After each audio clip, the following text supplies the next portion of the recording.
Hi, good morning. It's Mike Bianco, Director of the Bunbury Regional Art Gallery. Excited to talk with the artist Col Jordan. Col has works up currently at the Bunbury Regional Art Gallery for an exhibition called The Greek Paintings. It'll be up until mid-September, and Col and I are going to just have a little conversation and go for a tour in the galleries. This show is a penance of mine, and its origin was established in 2018 after the field exhibition in Melbourne. And I had an exhibition, a commercial exhibition relating to it. And I was talking to a guy at the opening of my private show and bemoaning the fact that I couldn't work on paper. And this guy was an authority on art materials. And he said to me, well, why don't you prime it? And I felt like a fool. For 50 years I've been saying we can't paint on paper. And all I had to do was to prime the paper as I do on any canvas. It's regular primer. Just ordinary primer. So this is my penance. I did 24 paintings on paper in order to make up for the fact that I had failed completely to take the obvious step back in the 1960s. Now, the reason they're the Greek paintings is that I needed some vehicle to hang the whole collection on. And I thought about the months of the year, and I thought about all sorts of other things that I could have used, combinations of words. And of course, to put that in context again, I've always been interested in letter shapes and words as an origin for making abstract compositions. And I finally settled on the Greek alphabet, the ancient Greek alphabet, 24 letters. I used their anglicised name and rearranged the letters of each painting to form an abstract composition.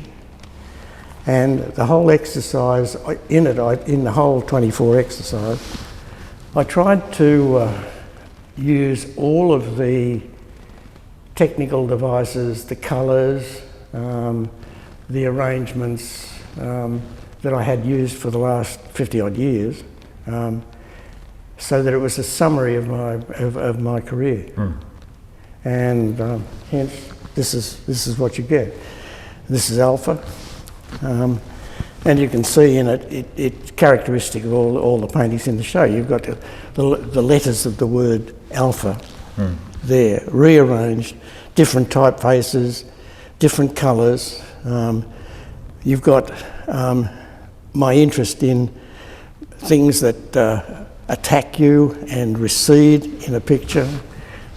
You've got the optical brilliance of putting two colours together, a warm and a cool colour of about the same tonal density, and that gives you an optical reaction. So this is characteristic of all my work, but it's also characteristic of the whole show that you see here.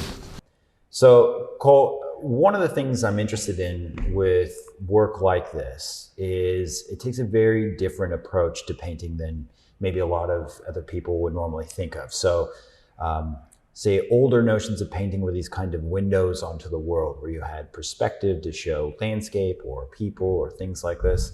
Whereas when I look at work like this, there's an element of flatness to it. Could you talk a bit about your relationship to painting and those shifts in terms of what is being shown or represented? Well, in a way, I'd like to think that these are paintings to a different world. But on the question of flatness, in the 1960s when I started painting as part of the hard edge movement, which was almost like a religious movement, flatness was one of the 10 commandments, so to speak. But I wasn't interested in flatness for its own sake. I mean, I wasn't for 1 minute concerned about making a painting that had no suggestion of a third dimension. In fact, I courted the third dimension. I wanted the third dimension to be there so that people who would look at my paintings would be drawn into the actual frame and become part of the work. Now that sounds incredibly pretentious, but one tends to be terribly pretentious when one is young. So I think I can be forgiven for the hubris involved in that. But certainly the idea of a third dimension, and as opposed to flatness for its own sake, certainly the colours are flat. There is no modulation in the colour that's in any of my paintings. But that's for the reason that I want to accentuate the colour itself in relation to the colour that's next to it, which is absolutely crucial. That's the guts of what my painting is about. So in other words, it's not about a picture of a world about something else. It's not about a representation of a piece of fruit in a bowl or a seascape. It is the world itself. It is the world itself. It is the apple, if you like. It is itself. Yes, it is about itself. Yes, exactly. But, there's a big but in this. I never, ever assume that I can tell any viewer how to look at my work. This is the way I work for it. But I think if an artwork has got any value at all, a viewer has to come to it with all of their own prejudices, all of their own knowledge, all of their own understandings, and they will interpret what they see according to all of that background information. And it'll be different to mine. And that's good, because then there is a multitude of possible interpretations you can have for any given work. So Col, tell me a little bit about, how you're bringing these works together, composition, color, and some of the issues that you're working through with these works, and how they relate and how they build or work together. There are things that are absolutely intrinsic to all of the work I do, and the things that are intrinsic are the hard edge. The things that, one of the other intrinsic items is the optical brilliance that you can establish by having, say, that blue and that particular red. And in fact, all of the colours here, with the exception, well, we'll leave black and white for a moment, all of the colours here are arranged, are placed in order to maximise their optical brilliance by placing them next to a colour which is tonally very similar, but is warm or cool, as the case may be, or an alternate to that. And that creates the optical jump that takes place in the back of your eye when you're looking at optical painting. And this is optical painting. That's where it started, and it's where it's gone on for the last 60 years. But over that period of time, I've realised that what I couldn't do at the beginning, for instance, like putting black and white together, or using yellow, that there were ways, I discover ways that they can be used to create that same optical reaction, which I find absolutely crucial to my entertainment of when I'm making the paintings, and hopefully for the interest that other people see in them, I hope. But at one point in I suppose it was 20 years ago, I did make a painting using black and white, and I realised that you could use it, that it had an optical reaction similar to, but not the same as the reaction you get from those two. It is an optical reaction that energises the eyes, as far as I can see. And I mean, the person who took that to an extreme was the famous English painter Richard Riley, whose paintings I adore. I can't do the same thing. I'm not Richard Riley. I don't want to be Richard Riley, but her use of those two, black and white, magnificent. Another thing I have learnt, is that suddenly I loved yellow as a colour, but I couldn't use it in my painting because I couldn't think, now what would I put with it to make it even more intense? And then I discovered if you have purple and you add a huge amount of white to it so it becomes a very light mauve, then you get an intense reaction, and there it is there. It's subtle. It's not violent like that. It's a subtle reaction, but it's no less an optical reaction. And once I'd done that, I'd introduced a very light tonal colour, you know, a pastel, just a tint of colour. I realised I could do it with other colours, and so we've got green, we've got blue, we've got purple, we've got pinks, we've got tans. So that opened up an entirely new box of tricks for me to play with in the studio. And if I can't play with things in the studio, there's no use being there. So, you know, an old dog can learn new tricks, and that's one of the classic ones. That's a classic one. Col, it's a very, very colorful, bright exhibition, and one of the things I love that you're talking about is the way that the paintings entertain the eye. You know, there's this kind of joyous experience for the eye.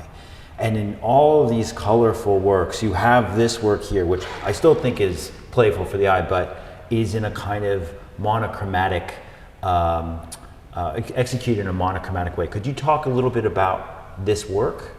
Well, this work is very, very important. When I started out again, I was interested in optical illusions. And one of the optical illusions that fascinated me was that if you make a series of stripes in which the colour, or the tone in this case, because we're going from black to white or white to black, if you take those steps very regularly and evenly move from light to dark with each stripe, then what happens is that there's a curious effect of fluting. It's as if it's a fluted surface. And I find that fascinating. I find that entertaining in the same way as, you know, the other colour reactions we were talking about as concerned. And I did this very, very early. In fact, my first solo show consisted of paintings that were all in this sort of tonal range. There was no really high key colour in that exhibition. And again, what I discovered with experience is that you can do the same thing with colour. If I start with, say, blue here, and I were to add a little yellow and a little more yellow and a little more yellow, it goes from blue, ultramarine, say, through to a very light acid green. And again, you get this floating effect. Again, you get a shadowing, if you like. Despite the fact that that stripe is flat, if you look at it very quickly, you'll see that it appears to have been a little bit lighter on that side and darker on that side. This is a little side, and that's an optical illusion. And I'm fascinated by optical illusions. I mean, I like Escher, for instance. I think, you know, the optical illusions that take place there are fascinating.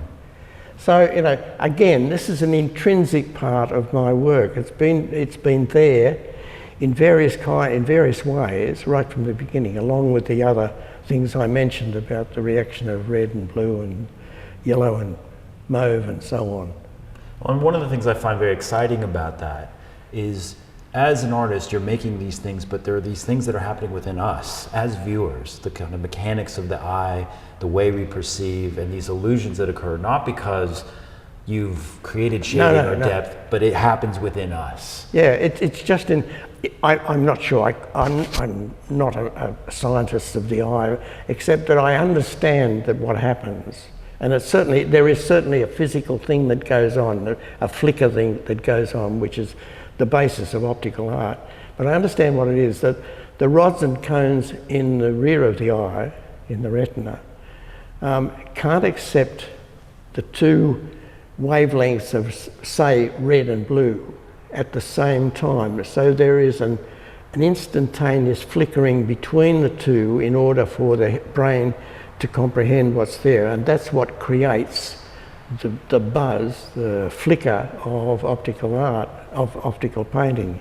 And again, it's one of the things that fascinates me and is intrinsic to all of the work that I do, no matter where it is or when I did it. Amazing. Well, Col, thank you for this conversation. Thank you It's a for pleasure. exhibiting with us. Also want to thank Mawsonson Galleries for helping us put this exhibition together, and City of Bunbury, Department of Local Government, Sport and Cultural Industries, and for all of you for watching today. Thank you so much.